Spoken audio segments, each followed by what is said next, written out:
Hello students, welcome to Divine Public School. I firmly believe that you all are staying in the home and following the guidelines by Government of India to protect yourself and family from the pandemic COVID-19. Because staying in the home will not only protect us from this pandemic but also will help to build strong relation with the members of the family. Dear students, today I am going to teach you chapter 2 part 1 of class 12 from the textbook Flamingo Board CBSE Central Board of Secondary Education. Before you start reading the chapter, before I explain the chapter for you all, you must know the biographical sketch of the author who has written this chapter 2, that is Lost Spring. Anis Jung was born in Raulkela and spent her childhood and adolescence in Hyderabad. She was born in the year 1964. She received her education in Hyderabad and in the United States of America. She has been an editor and columnist for major newspaper in India and abroad and authored several books. The following is an excerpt from her book titled Lost Spring: Stories of Stolen Childhood. Now before I explain the chapter for you all, I would like to tell you the background of the story so that you can understand the chapter better. The story Lost Spring, written by Anis Jung, revolves around the pitiable condition of poor children who are forced to live in slums and work hard in very dirty conditions. The story is divided into two parts. The first part tells the writer's impressions about the life of poor ragpickers who have migrated from Bangladesh but are now settled in the Simapuri area of Delhi. The first part is about a boy whose name is Sahibe Alam. He is a ragpicker. His family migrated from Bangladesh and now they have settled in the Simapuri outskirt of Delhi. So in the first part, Sahibe Alam is the main character. And in the second part, it narrates the miserable life of the bangle makers in the town of Firozabad. It means the second part is all about a boy who is engaged in bangle making in the town of Firozabad. The story talks about the miserable life of the two children, Sahibe Alam and Mukesh, whose spring childhood is lost in misery and poverty. The story Lost Spring deals with the miserable condition of poor children who get forced to miss the simple joyful moments of childhood because of their socio-economic conditions. These children are not given the opportunity of schooling and are compelled to start working early in life. Now, coming to the explanation of the story, part 1. Sometimes I find a rupee in the garbage. Sometimes I find a rupee in the garbage is a statement remarked by the main character of the story, whose name is Sahib Alam, which means Lord of Universe. Sahib is a boy who is engaged in rag picking. The author comes across Sahib every morning. Sahib left his home in Dhaka long time ago. He is trying to scrounge gold in the heaps of garbage in the neighborhood. The author asks Sahib why he does that. Sahib mutters that he has nothing else to do. There is no school in his neighborhood. He is poor and works barefooted. Now, students, see the first line of this paragraph. The author comes across Sahib every morning. Every morning, the writers see a young ragpicker boy who visits the garbage dumps near his house and searches for gold in it. Ragpickers means the person who picks the waste material from the garbage heaps or streets.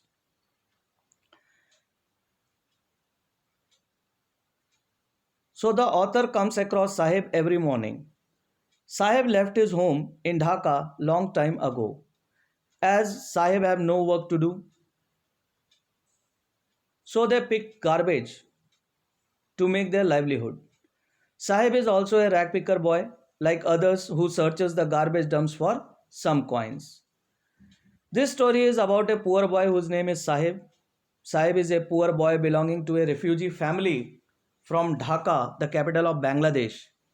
His family came to Delhi and settled in the Trans Yamuna area called Simapuri at the outskirts of Delhi.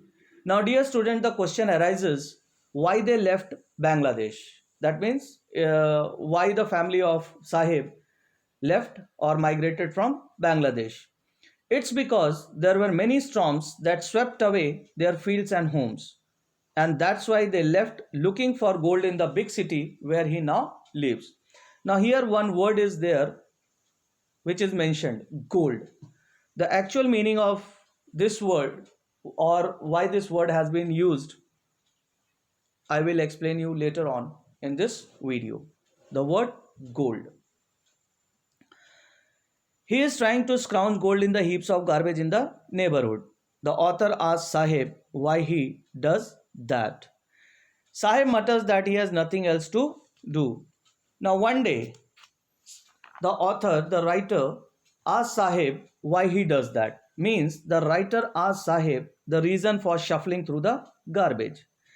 Sahib replies to the writer that he has nothing else to do other than rack picking. At this point, the writer suggests Sahib that he should go to school as he was a small boy. Sahib replies that there are no schools in the area where he lives. Moreover, he belongs to a poor family and works barefooted. Barefooted means wearing nothing on the feet. Now, coming to the next paragraph. There are 10,000 other shoeless rack pickers like Sahib. They live in Simapuri on the outer edge of Delhi in structures of mud, roofs of tins and tarpaulin, but devoid of sewage, drainage or running water. They are squatters who came from Bangladesh back in 1971. They have lived there for more than 30 years without identity cards or permits. They have right to vote. With ration cards, they get grains. Food is more important for survival than identity. Whenever they find food, they pitch their tents that become transit homes. Now, in this paragraph, the writer describes the area where these rag pickers boys live. Simapuri, located on the outskirts of Delhi, was very different from the capital of country. In 1971, when these rag pickers had migrated from Bangladesh, at that time the area had been a wasteland. But now it was not empty, as almost 10,000 rag pickers lives there in structure made of mud with roof made of tin or plastic material called tarpaulin. There was no sewage, drainage or running water facility in Simapuri. They all live in unhygienic conditions. They have lived there for more than 30 years without identity card or permit. They had been living illegally in Simapuri for the last 30 years. They have occupied the area without government permission. The politicians of the area have provided them ration cards and voter ID cards. By this, they got grocery for their family, and in return, they cast their votes in favor of the politicians who had helped them. At the same time, the writer saw the group of women and she raises a question to them. Why did they leave their homes in Dhaka? The group of women replied, if they were able to satisfy the hunger of their families and sleep well at night, they were happier to live in Simapuri than their fields in Dhaka, which were ruined and gave them no food. Wherever they find food, they pitch their tents that become transit homes. Now, these people traveled in search of food, and wherever they found it, they set up temporary homes. Transit homes means temporary homes, and started living there. Now, coming to the next paragraph. Children grow up in them and become partners in survival. In Simapuri, survival means rag picking. Through the years, rag picking has acquired the proportions of a fine art. Garbage to them is gold. It is their daily bread and a roof over their heads. Sometimes Sahib find a rupee or even a 10 rupee note in the garbage heap. Then there is hope of finding more. Garbage has a meaning different from what it means to their parents. For children, it is wrapped in wonder. For the elders, it is means of survival. Now, children grow up in them. Children kept on growing there, and gradually they also started helping their parents in seeking means of survival. For those who lived in Simapuri, the means of survival was rag picking. As they had been doing it for many years, they became trained and did it well. Garbage to them is Garbage to them is gold. Now, for the rag pickers, the garbage was as precious as gold. That is why the gold is mentioned here, because gold is a precious metal. And for the rag pickers, the garbage is as precious as gold. These families searched the garbage dumps and got things which can be sold to fund their food. They gathered torn or damaged sheets which were used to cover the roof of their heads. Sometimes Sahib finds a rupee or even a 10 rupee note in the garbage heap. Then there is hope of finding more. Sahib was happy to say that sometimes he found a rupee and even a 10 rupee note in the dump. As one often finds even a silver coin in the garbage dump. Now, silver coin means the color of the coin. He kept on searching, hoping to find more. For the children, the dump was a means of fulfilling their dreams, although partially, while for their parents, it was a means of aiding survival by providing the basics: food, clothing, and water. Now, see this paragraph. One winter morning, the author finds Sahib standing by the fenced gate of a neighborhood club. He is watching two young men playing tennis. They are dressed in white. Sahib likes the game, but he is content to watch it standing behind the fence. Sahib is wearing discarded tennis shoes that look strange over his discolored shirt and shorts. For one who has walked barefoot, even shoes with a hole is a dream come true, but tennis is out of his reach. One winter morning, the writer saw Sahib standing by the fence gate of a neighborhood club. He was watching tennis game being played by the two young men. They were dressed in white. Sahib liked the game but could not play it. He informed the writer that he went inside the club when it would be closed. He was allowed to take swings by the guard there.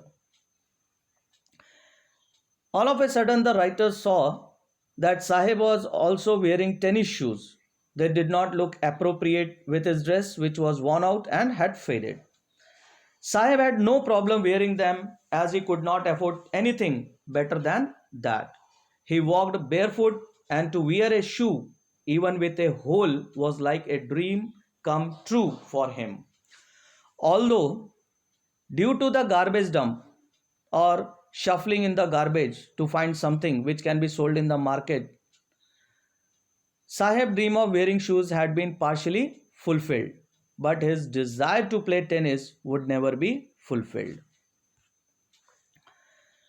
This morning, Sahib is on his way to the milk booth. In his hand is a steel canister. He worked in a tea stall. He is paid 800 rupees and all his meals. Sahib is no longer his master. His face has lost the carefree look. He doesn't seem happy working at the tea stall. One morning, the writer met Sahib, who was on his way to the milk booth. He was holding a steel container in his hand. Sahib told the writer that he had got a job at the nearby tea stall. He would earn 800 rupees a month and get meals too. The writer asked him if he liked the job, as she could see that he had lost the carefree look. As now Sahib was working for someone else and was carrying his master's container, so Sahib is not happy working at tea stall because he is no longer his own master. The steel canister seems heavier than the plastic bag he would carry so lightly over his shoulder. He was burdened with responsibilities. Earlier, as a rag picker, Sahib would carry his own bag and was his own master. But now he is working for some other person, so he was no longer his own master, and today he has become a slave. Now, in this paragraph, I'm going to tell you the theme of the story. Anis Jung, the writer, through this story conveys a strong message to put an end to child exploitation and let all children enjoy their childhood days of the spring. Now, the story Lost Spring deals with the miserable condition of the children who get forced to miss the simple joyful moments of childhood because of their socio-economic conditions. Now, Anis Jung is also propagating the education of children and enforcement of strict laws against child labor by the government. Now, in this slide, I have given you few questions. You have to write the answer of this question and show me when the school gets open. Answer the following questions. Question number 1. What is Sahib looking for in the garbage dumps? Where is he and where has he come from? Question number 2. What explanation does the author offer for the children not wearing footwear?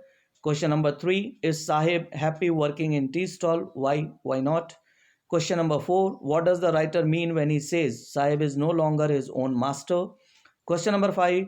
Garbage to them is gold. Why does the author say this about rag pickers? Question number 6. How do their children become partners in their survivals? So these are the following questions. You have to write the answer of it. Thanks for watching and listening. Stay home, save lives. Thank you.